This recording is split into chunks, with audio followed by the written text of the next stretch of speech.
Okay students, आगे continue करते हैं। Example number 23। लास्ट जो मैंने लेक्चर बनाया था आपने देखा होगा, उसमें मैंने वर्किंग कैपिटल चेंजेस के बारे में आपको बताया था। अगर मैं ये वाला सम स्टार्ट करने से पहले वापस से वो रूल्स जो है वो याद दिलाऊं आपको, तो आपको दो लाइंस जो है वो याद रखनी है। करंट लाइबिलिटी में सीधा रूल होता है, करंट एसेट में उल्टा रूल होता है। ठीक है, मतलब करंट लाइबिलिटी की वैल्यू अगर बढ़ती है तो हम ऐड करेंगे, करंट लाइबिलिटी की वैल्यू अगर कम हो जाती है तो हम लेस करेंगे। करंट एसेट में उल्टा होता है। करंट एसेट जो है, करंट एसेट की वैल्यू अगर बढ़ती है तो हम माइनस करेंगे, लेस करेंगे। एंड करंट एसेट की अगर वैल्यू जो है वो कम हो जाती है तो हम ऐड कर देंगे। अब ये क्यों ऐसा होता है वो मैं लास्ट लेक्चर में समझा चुका हूँ। ऑब्वियसली मतलब आधे से ज्यादा लेक्चर मीनिंग समझाने में एग्जाम्पल्स में गया था। तो अगर आपको वापस से समझना है तो लेक्चर देखो पुराने वाला वापस, या एक तरीके से मेरे को पूछो। ठीक है, अब ये फॉर्मेट मैंने ऊपर से कॉपी किया है, इसमें लास्ट सम की अमाउंट्स जो है वो लिखी हुई है। चलो वो मेरे को मिटानी पड़ेगी, ये मैं मिटा देता हूँ। कंप्यूटर पे यही फायदा होता है, एक बार फॉर्मेट बनाओ फिर कॉपी करना होता है। ओके, तो पूरा फॉर्मेट रेडी है। ये आपको कैश फ्लो का फॉर्मेट आपको बनाना पड़ेगा। ये ऑपरेटिंग एक्टिविटी का फॉर्मेट है। ठीक है, cash flow from operating activity. सबसे पहले net profit before tax and extra ordinary items, उसमें नॉन कैश एक्सपेंसेस एंड या नॉन ऑपरेटिंग एक्सपेंसेस हम प्लस करेंगे, नॉन ऑपरेटिंग इनकम्स या नॉन कैश इनकम्स हम माइनस करेंगे। हमारा operating profit before working capital changes जो है वो आ जाएगा। फिर वर्किंग कैपिटल चेंजेस, जो दो लाइंस चार लाइंस आपको याद रखनी। करंट लाइबिलिटी में सीधा इफेक्ट, करंट एसेट में उल्टा इफेक्ट। अच्छा, उसके बाद कैश जनरेटेड फ्रॉम ऑपरेशंस आ जाएगा। फिर उसमें से जितना इनकम टैक्स हमने पे किया पिछले साल का प्रोविजन फॉर टैक्स जो हम इस साल पे करेंगे, वो भी हम यहाँ से हम एक तरीके से जो है वो माइनस करेंगे। एंड फिर एक्स्ट्रा ऑर्डिनरी आइटम्स अगर क्वेश्चन के अंदर दी हुई है तो वो प्लस या माइनस होगी, डिपेंड करता है आइटम के टाइप के ऊपर। एंड लास्ट में हमारा cash flow from operating activity जो है वो आ जाएगा। तो ये पूरा फॉर्मेट है, आपको फॉर्मेट याद रखना है। फॉर्मेट याद हो गया फिर मतलब बहुत इजी हो जाएगा ये। ठीक है, स्टार्ट करते हैं। सबसे पहले एग्जांपल 23, यहाँ पे आपको दिया हुआ है surplus that is balance in statement of P&L। तो ये हमारा net profit before tax and extra ordinary items की जो वर्किंग नोट बनती है उसमें काम आएगा। यहाँ पे मैं साइड में इसकी वर्किंग नोट बना देता हूँ। ठीक है, ये इसकी वर्किंग नोट है। Net profit before tax and extra ordinary items का इसका भी फॉर्मेट आपको याद होना चाहिए, मतलब इसमें भी क्या क्या प्लस क्या क्या माइनस होता है। ठीक है, सबसे पहले तो हम लिखते हैं closing surplus of P&L and उसमें से हम ओपनिंग सरप्लस जो है वो माइनस करते हैं। ठीक है, ओपनिंग सरप्लस ऑफ P&L। उसके बाद हम यहाँ पे कुछ चीजें ऐड करते हैं। कौन सी चीजें ऐड करते हैं? For example transfer to general reserve, या कोई भी रिजर्व में पैसा ट्रांसफर किया वो यहाँ पे ऐड होगा। ठीक है, एक तरीके से जो प्रपोज डिविडेंड है पिछले साल का वो यहाँ पे ऐड होता है। Provision for tax current year का यहाँ पे ऐड होता है। इंटरिम डिविडेंड जो पे किया हमने इस साल में वो यहाँ पे ऐड होता है। तो ये सारी चीजें हैं। फिर एक तरीके से अब नॉर्मल लॉस वो भी यहाँ पे ऐड होता है। फिर यहाँ पे कुछ चीजें जो है वो माइनस होती है। अब नॉर्मल एक इनकम्स जो है, इनकम टैक्स, हमने इनकम टैक्स रिफंड आया वो यहाँ से माइनस होगा। जो दूसरा कोई इंश्योरेंस क्लेम हमको रिसीव हुआ वो भी यहाँ से माइनस होगा। ठीक है, फिर हमारा net profit before tax and extra ordinary items जो है वो यहाँ पे आ जाता है। तो ये फॉर्मेट है, ये भी फिक्स्ड फॉर्मेट है, रिपीटेटिव है। जैसे मैं स्टार्टिंग से ही बोल रहा हूँ, चैप्टर इजी है, रिपीटेटिव है, आपको रूल्स याद रखने। ओके, 3 लाख क्लोजिंग बैलेंस है, 2 लाख ओपनिंग बैलेंस है, तो यहाँ मैं लिखूंगा 3 लाख एंड इसमें से जो 2 लाख है वो माइनस होगा, तो बाकी जो हमारा बैलेंस है वो आ रहा है 1 लाख रुपीज। ओके, अब और मैं देख लेता हूँ यहाँ पे इसके रिलेटेड और कोई अमाउंट दी हुई। Bill receivable, accumulated depreciation, outstanding rent, prepaid, goodwill, inventories. तो इसके मतलब कोई भी रिजर्व वगैरह ऐसी कोई भी अमाउंट नहीं दी हुई है जो यहाँ पे हम प्लस या माइनस करें। तो प्लस वाली अमाउंट भी जीरो है, माइनस वाली अमाउंट भी जीरो है। तो हमारा जो फाइनल आंसर है net profit before tax and extra ordinary items का वो है 1 लाख रुपीज। ठीक है, अब ये 1 लाख रुपीज जो है वो हमारे सम की पहली पहली लाइन है, वो मैं यहाँ पे cash flow from inventories activities में cash flow from operating activities में मैं यहाँ पे आउटर कॉलम में लिख देता हूँ। अच्छा, इसके बाद आगे बढ़ते हैं। यहाँ पे दूसरा आपको दिया हुआ है बिल रिसीवेबल। अब एक बार फॉर्मेट बना लो आप, तो फिर पूरा सब मैच द फॉलोइंग जैसा हो जाता है। फॉर्मेट बना लिया, फिर आपको ये देखना है कि ये कहाँ पे रिकॉर्ड होगा, ये कहाँ पे सब रिकॉर्ड होगा। तो बिल रिसीवेबल आपको दिया हुआ है। बिल रिसीवेबल हमारा करंट एसेट होता है, ठीक है। तो आप पहले करंट एसेट की जो वैल्यू थी वो थी 1,40,000। अभी करंट एसेट की जो वैल्यू है वो हो गई है 1,80,000। करंट एसेट की वैल्यू बढ़ गई। अब हमारे रूल के हिसाब से करंट लायबिलिटी में सीधा इफेक्ट, करंट एसेट में उल्टा इफेक्ट। तो करंट एसेट की वैल्यू अगर बढ़ गई तो हम माइनस करेंगे। मैं वर्किंग कैपिटल चेंजेस में जाऊंगा, मैं यहाँ पे लिखूंगा लेस में, यहाँ पे मैं लिखूंगा बिल रिसीवेबल।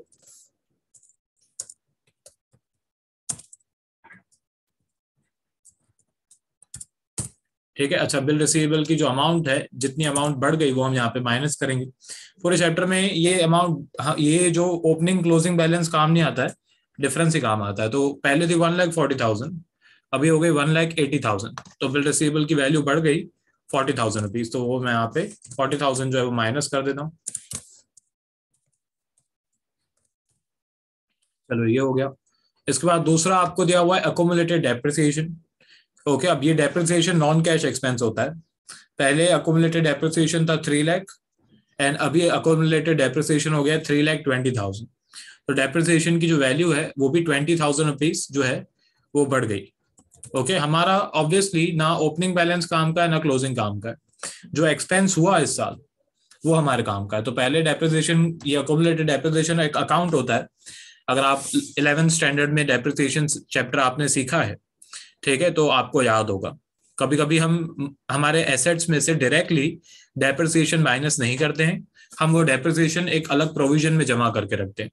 उसको प्रोविजन फॉर डेप्रिसिएशन अकाउंट या अकोमुलेटेड डेप्रिसिएशन अकाउंट बोलते हैं। वो एक टाइप का प्रोविजन होता है, ठीक है। रिजर्व नहीं, रिजर्व गलत शब्द है, वो एक टाइप का प्रोविजन होता है। प्रोविजन एंड रिजर्व अलग होते हैं। तो यहाँ पे जो अकोमुलेटेड डेप्रिसिएशन है उसका ओपनिंग बैलेंस था 3 लाख, क्लोजिंग बैलेंस था 3,20,000। मतलब हमने 20,000 डेप्रिसिएशन जो है वो यहाँ पे ऐड किया। तो मैं यहाँ पे लिखूंगा डेप्रिसिएशन, ये हम यहाँ पे ऐड करेंगे नॉन कैश एक्सपेंसेस में, एंड 20,000 रुपीज जो है वो मैं यहाँ पे लिख देता हूँ 20,000। चलो, ये मैंने यहाँ पे लिख दिया। इसके बाद आपको दिया हुआ है आउटस्टैंडिंग रेंट। आउटस्टैंडिंग रेंट जो है वो हमारी करंट लायबिलिटी होती है। तो करंट लायबिलिटी की वैल्यू थी पहले 16,000, एंड अभी करंट लायबिलिटी की वैल्यू जो है वो हो गई है 40,000। तो करंट लायबिलिटी पहले थी 16, अभी हो गई 40, तो करंट लायबिलिटी की वैल्यू बढ़ गई। अब ऑब्वियसली करंट लायबिलिटी में सीधा इफेक्ट होता है, करंट लायबिलिटी की वैल्यू बढ़ेगी तो ऐड, करंट लायबिलिटी की वैल्यू कम होगी तो लेस। ठीक है, तो करंट लायबिलिटी की वैल्यू बढ़ गई है तो मैं ऐड में जाऊंगा। ऐड में मैं यहाँ पे लिखूंगा आउटस्टैंडिंग रेंट था शायद, या आउटस्टैंडिंग पता नहीं क्या था, आउटस्टैंडिंग रेंट। ओके, मैं यहाँ पे लिखूंगा आउटस्टैंडिंग रेंट,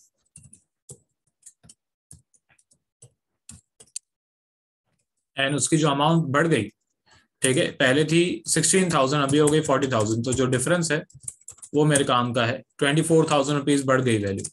तो 24,000 रुपीज जो है वो यहाँ पे ऐड होगा। ओके, इसके बाद आगे बढ़ते हैं। यहाँ पे लिखा हुआ है प्रीपेड इंश्योरेंस। अब प्रीपेड इंश्योरेंस जो है, प्रीपेड इंश्योरेंस हमारे लिए एक टाइप का करंट एसेट होता है। Prepaid expense is our current asset. तो पहले करंट एसेट की वैल्यू थी 14,000, अभी करंट एसेट की वैल्यू हो गई 12,000। तो 2,000 रुपीज प्रीपेड एक्सपेंस की वैल्यू जो है वो कम हो गई। अब 2,000 रुपीज वैल्यू कम हो गई तो हम यहाँ पे ऐड करेंगे, क्योंकि करंट एसेट में उल्टा रूल होता है, करंट एसेट की वैल्यू बढ़ती है तो लेस करते हैं, एंड कम होती है तो हम ऐड करते हैं। तो मैं यहाँ पे ऐड में जाऊंगा, यहाँ पे लिखूंगा प्रीपेड इंश्योरेंस, एंड 2,000 रुपीज जो है वो मैं यहाँ पे ऐड कर दूंगा। ओके, इसके बाद आगे बढ़ते हैं। गुडविल आपको दिया हुआ है। पहले गुडविल की वैल्यू थी 2 लाख, और अभी गुडविल की वैल्यू हो गई 1,60,000। गुडविल की वैल्यू कम हो गई 40,000। तो ये है गुडविल का अमोर्टाइजेशन, यहाँ पे लिखूंगा अमोर्टाइजेशन ऑफ गुडविल। अब गुडविल का एक्चुअल में डेप्रिसिएशन नहीं बोल सकते, है ये भी डेप्रिसिएशन ही, पर इंटेंजिबल एसेट के डेप्रिसिएशन को हम लोग अमोर्टाइजेशन बोलते हैं। तो 40,000 वैल्यू कम हो गई, हम यहाँ पे ऐड करेंगे। अच्छा, कभी कभी गुडविल की वैल्यू बढ़ती है। अगर गुडविल की वैल्यू बढ़े तो ऑपरेटिंग एक्टिविटी में उसका कुछ भी इफेक्ट आपको नहीं करना है, वो फिर इन्वेस्टिंग एक्टिविटी में जाएगा। अगर गुडविल की वैल्यू बढ़ती है तो हम अज्यूम करते हैं कि हमने गुडविल के लिए पे किया है, तो फिर वो यहाँ पे नहीं आता है, फिर वो इन्वेस्टिंग एक्टिविटीज में जाता है। इसके बाद आपको स्टॉक दिया हुआ है, इन्वेंट्री स्टॉक, ये भी हमारा करंट एसेट होता है। अब करंट एसेट की पहले मतलब 31/3/2020 वाली वैल्यू, ये ओल्ड वैल्यूज है, ये न्यू वैल्यू है। तो 1,40,000 थी ओल्ड वैल्यू, 1,80,000 थी न्यू वैल्यू, 40,000 रुपीज की वैल्यू बढ़ गई। अब करंट एसेट की वैल्यू बढ़ गई तो हम माइनस करेंगे, यहाँ पे लिखूंगा इन्वेंट्रीज। ठीक है, इन्वेंट्रीज लिखो, स्टॉक लिखो, एक ही बात है। एंड 40,000 जो इसकी वैल्यू बढ़ गई वो हम यहाँ पे माइनस कर देंगे। हाँ, अब इसमें और कुछ भी बाकी नहीं बचा, सब कुछ यहाँ पे कंप्लीट हो गया। अब मैं जो बैलेंसेस है वो आउटर कॉलम में लिखना शुरू करता हूँ। तो यहाँ पे 20 एंड 40 60,000, माइनस वाली कोई भी अमाउंट नहीं है, तो operating profit before working capital changes है 1,60,000। ओके, इसके बाद यहाँ पे ऐड वाली दो अमाउंट्स है 24 एंड 2, तो 26,000 ऐड होगा एंड 40 माइनस माइनस प्लस हो जाएगा, तो 80,000 जो है वो माइनस होगा। ओके, इसके बाद यहाँ पे कैश जनरेटेड फ्रॉम ऑपरेशंस आ जाएगा 1,60,000 प्लस 26,000 एंड उसमें से 80,000 जो है वो हम माइनस कर देंगे, तो 1,06,000 जो है वो हमारा कैश जनरेटेड फ्रॉम ऑपरेशंस है। ये भी एक हेडिंग है, इसको भी मैं हाईलाइट कर देता हूँ। अच्छा, इसके बाद इनकम टैक्स वगैरह दिया नहीं हुआ है इस क्वेश्चन में, एंड कोई भी एक्स्ट्रा ऑर्डिनरी आइटम नहीं दी हुई है, तो यही हमारी जो cash flow from operating activity का मेन आंसर भी हो गया। ओके, तो ये आपका सम कंप्लीट हो गया। मैं एक बार पूरा स्क्रॉल कर देता हूँ। ठीक है, ये हमारा क्वेश्चन है एग्जाम्पल नंबर 23। ये पहली पहली net profit before tax and extra ordinary item की वर्किंग नोट है। फिर ये साइड में आप देख रहे हो ऑपरेटिंग एक्टिविटीज है। मैं पूरा स्क्रॉल कर देता हूँ। एक पेज का ये फॉर्मेट बनना चाहिए, भले थोड़ी जगह रह जाएगी तो चलेगा। ये मैंने पूरा स्क्रॉल कर दिया।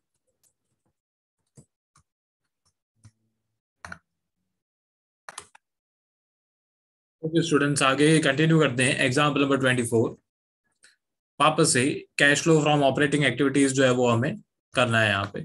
अब यहाँ पे लिखा हुआ है सबसे पहले सरप्लस, मतलब हमारा जो नेट प्रॉफिट बिफोर टैक्स है उसकी अमाउंट है। अब हमें हमेशा क्लोजिंग में से ओपनिंग माइनस करना है, तो इसका जो क्लोजिंग है वो है 1,10,000। यहाँ पे मैं लिखूंगा 1,10,000। अच्छा, उसमें से 1,20,000 जो है वो हमें माइनस करना है, तो मैं यहाँ पे लिखूंगा 1,20,000 जो है वो माइनस। ठीक है, क्लोजिंग में से जो ओपनिंग है वो माइनस होगा, तो इसका क्लोजिंग जो बैलेंस है वो है 1,10,000। इसका जो ओपनिंग बैलेंस है वो है 1,20,000। अब और यहाँ पे इसकी कोई अमाउंट नहीं दी हुई है, trade receivable, outstanding rent, goodwill, prepaid, trade payable आपको यहाँ पे दिया हुआ है। ठीक है, और यहाँ पे कुछ नहीं दिया हुआ है, तो इसका जो बैलेंस है 1,10,000, 1,20,000 माइनस करेंगे तो इसका जो बैलेंस है 1,10,000 में से 1,20,000 माइनस, तो -10,000 जो है वो इसका बैलेंस आ रहा है। वो -10,000 जो है वो इसका बैलेंस मैं यहाँ पे लिख दूंगा। ठीक है, और इसकी कोई भी अमाउंट वगैरह थी नहीं, ना प्लस वाली ना माइनस वाली, तो ये इसका बैलेंस है। और हाँ, माइनस में आ सकता है, ऐसा पॉसिबल है। चलो, इसके बाद यहाँ पे आगे आपको दिया हुआ है ट्रेड रिसीवेबल। ट्रेड रिसीवेबल पहले था 62,000, अभी हो गया 50,000। करंट एसेट की वैल्यू कम हो गई। अब करंट एसेट की वैल्यू जो है वो कम हो गई, तो हम लोग यहाँ पे ऐड करेंगे। मैं यहाँ पे लिखूंगा ट्रेड रिसीवेबल। ट्रेड रिसीवेबल का मतलब होता है डेटर्स एंड बिल रिसीवेबल। तो इसकी वैल्यू जो है वो कम हो गई, पहले थी 62,000, अभी हो गई 50,000, तो 12,000 रुपीज जो है वो मैं यहाँ पे प्लस कर दूंगा। अच्छा, इसके बाद आगे बढ़ते हैं। यहाँ पे आपको दिया हुआ है आउटस्टैंडिंग रेंट। आउटस्टैंडिंग रेंट जो है वो हमारी लायबिलिटी होती है, करंट लायबिलिटी होती है। करंट लायबिलिटी की वैल्यू जो है वो 42,000 थी पहले, पर अभी 24,000 हो गई। करंट लायबिलिटी में सीधा इफेक्ट होता है। करंट लायबिलिटी की वैल्यू अगर कम हो जाती है तो हम माइनस करेंगे। ठीक है, तो 42,000 में से 24,000 माइनस, तो इसका बैलेंस आ रहा है 18,000। 18,000 जो है वो यहाँ पे जाके मैं माइनस कर दूंगा। मैं यहाँ पे लिखूंगा आउटस्टैंडिंग रेंट, एंड जो इसका बैलेंस था 18,000 जो है वो यहाँ से माइनस होगा।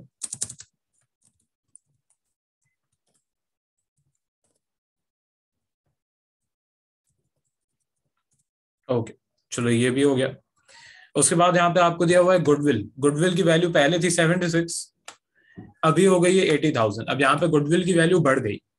गुडविल की वैल्यू बढ़ जाती है तो ऑपरेटिंग एक्टिविटी से कोई भी लेना देना नहीं होता है।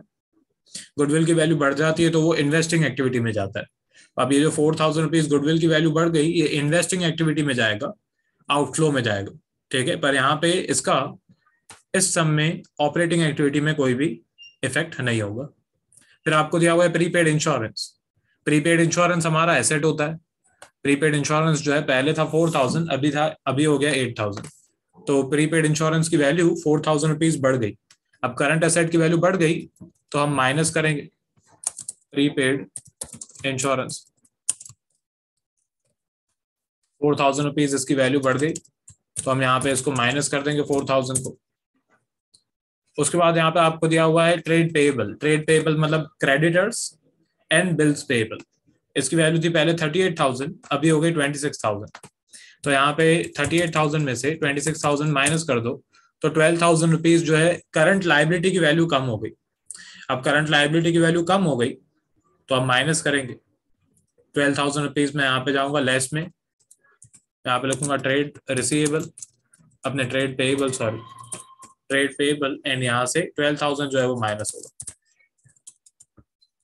ओके हाँ, अब इसके बाद और कुछ नहीं बचा है, सब कुछ खत्म हो गया। तो अब यहाँ पे प्लस माइनस कर देते हैं। नॉन कैश एक्सपेंस था ही नहीं कोई, यहाँ पे -10,000। फॉर्मेट आपको पूरा ही बनाना है क्योंकि हमको स्टार्टिंग से नहीं पता होगा कि क्या होने वाला है सब में, तो फॉर्मेट आपको पूरा ही बनाना पड़ेगा। इसके बाद ये -18,000,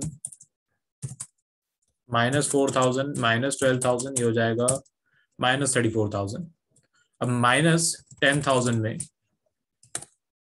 12,000 जो है वो प्लस करेंगे एंड 34,000 जो है वो हम माइनस करेंगे।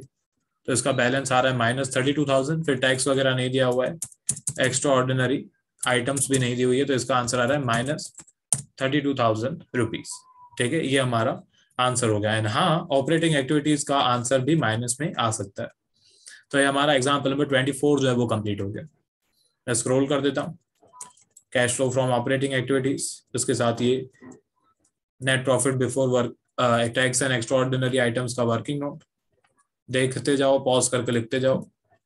फिर working capital changes, cash generated from operations and operating activities. Students आगे कंटिन्यू करते हैं, एग्जाम्पल नंबर 25 पे आ जाते हैं। पिछले सम का सब मेरे को मिटाना पड़ेगा।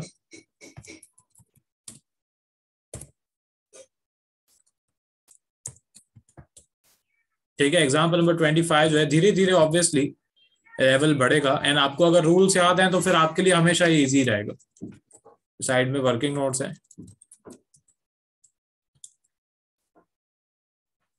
चलो ये भी मैं मिटा देता हूँ।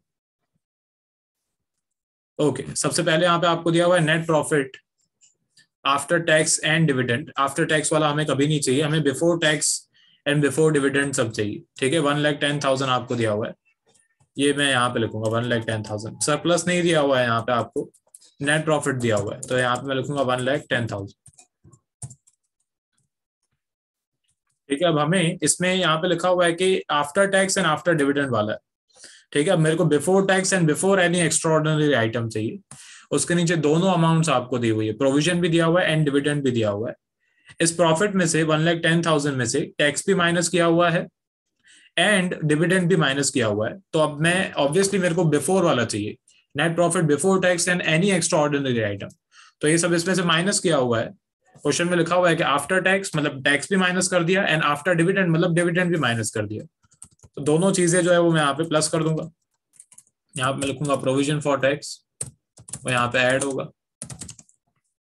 इसकी जो अमाउंट है यहाँ पे आपको दी हुई है 50,000, वो यहाँ पे प्लस होगा 50,000। उसके बाद आपको डिविडेंड दिया हुआ है, ठीक है, डिविडेंड भी माइनस किया हुआ है 50,000, वो भी यहाँ पे प्लस होगा। उसके बाद माइनस वाली कोई अमाउंट यहाँ पे दी हुई, depreciation loss, goodwill amortised, gain on sale of land आपको दिया हुआ है, income tax paid, income tax refund आपको दिया हुआ है। ठीक है, तो इनकम टैक्स रिफंड जो है वो हम यहाँ से माइनस करेंगे। यहाँ पे लिखूंगा लेस इनकम टैक्स रिफंड, ये एक्स्ट्रा ऑर्डिनरी इनकम है, तो इनकम टैक्स रिफंड जो है वो यहाँ से माइनस होगा, कितना दिया हुआ है 40,000। ओके, अब इसके जो इफेक्ट्स हैं वो ध्यान से समझना। यहाँ पे 1,10,000,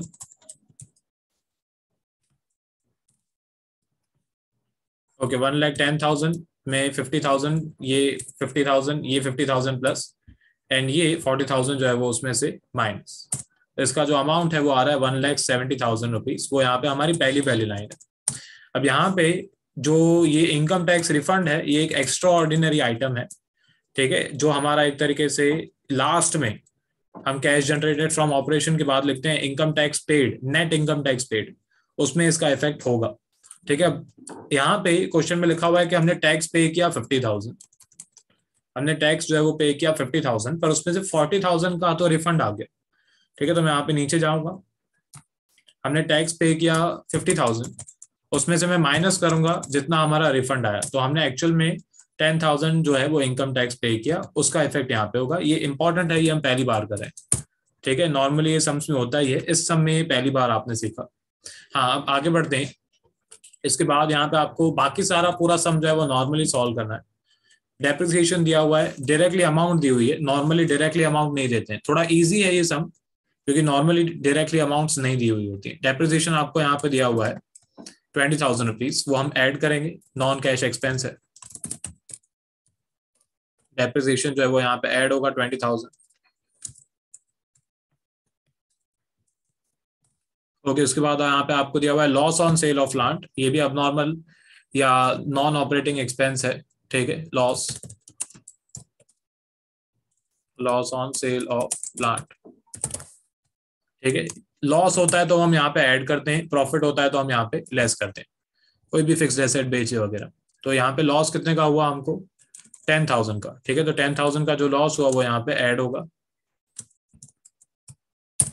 ओके, उसके बाद आपको यहाँ पे दिया हुआ है गुडविल अमोर्टाइज, डेप्रिसिएशन बोलो रिटर्न ऑफ बोलो एक ही बात है, ठीक है। अमोर्टाइजेशन बोलो, यहाँ पे लिखा हुआ है गुडविल अमोर्टाइज।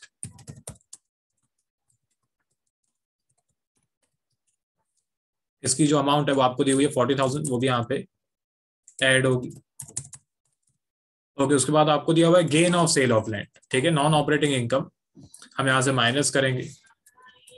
यहाँ पे लिखूंगा गेन या profit on sale of land, ये जो है इसकी अमाउंट आपको यहाँ पे दी हुई है 40,000, वो यहाँ से माइनस होगी। उसके बाद यहाँ पे आपको दिया हुआ है income tax paid, income tax paid जो है, ओके, इनकम टैक्स पेड जो है वो 50,000 है, प्रोविजन फॉर इनकम टैक्स भी 50,000 था, उसमें से 40,000 जो है वो हमने एक तरीके से रिफंड वाला जो है वो माइनस कर दिया, तो बाकी 10,000 जो है वो यहाँ पे आ गया। सेम ही इफेक्ट हमने कर दिया वो इफेक्ट, ठीक है। चलो बच गए, इनकम टैक्स पेड की एंड इनकम टैक्स प्रोविजन की सेम अमाउंट थी। हाँ, अब ये खत्म हो गया सम, अभी यहाँ पे मतलब 5 मिनट भी नहीं लगे। स्टार्टिंग में ऐसा ही सम मेरे को समझाने में पूरा लेक्चर निकल जाता, पर अभी जैसे जैसे कॉन्सेप्ट्स जो है वो क्लियर होंगे वैसे वैसे टाइम कम होता जाएगा। तो ये हो गया 70,000, माइनस वाली एक ही अमाउंट है 40,000। ओके, अब 1,70,000 में 70,000 प्लस एंड 40,000 माइनस, तो ये आ रहा है 2 लाख। उसमें यहाँ पे वर्किंग कैपिटल चेंजेस नहीं दिए हुए हैं, तो 2 लाख का 2 लाख जो है वो सेम ही रहेगा। अच्छा, 2 लाख में से जो हमने इनकम टैक्स पे किया 10,000 जो है वो यहाँ से माइनस होगा, तो बाकी 2 लाख में से 10,000 माइनस करेंगे तो हमारी जो अमाउंट है वो आएगी 1,90,000 रुपीज। ये आपका सम कंप्लीट हो गया। मैं स्क्रॉल कर देता हूँ, एग्जाम्पल नंबर 25, ये इसका क्वेश्चन है। ये ऑपरेटिंग एक्टिविटीज के साथ जो हमारी वर्किंग नोट है, वो बहुत बार क्या होता है, ये जो कैलकुलेशन मैं साइड में करता हूँ, टेक्स्ट बुक वाले कभी कभी साइड में करते हैं, कभी कभी यहाँ पे फॉर्मेट के अंदर ही करते हैं। मेरी एडवाइस हमेशा वर्किंग नोट में ही करो, ठीक है, हमेशा वर्किंग नोट में ही करो, जगह बचाओ। एक पेज का ये पूरा फॉर्मेट है, वैसे ही हमारे पास जगह कम होती है। मैं स्क्रॉल कर देता हूँ,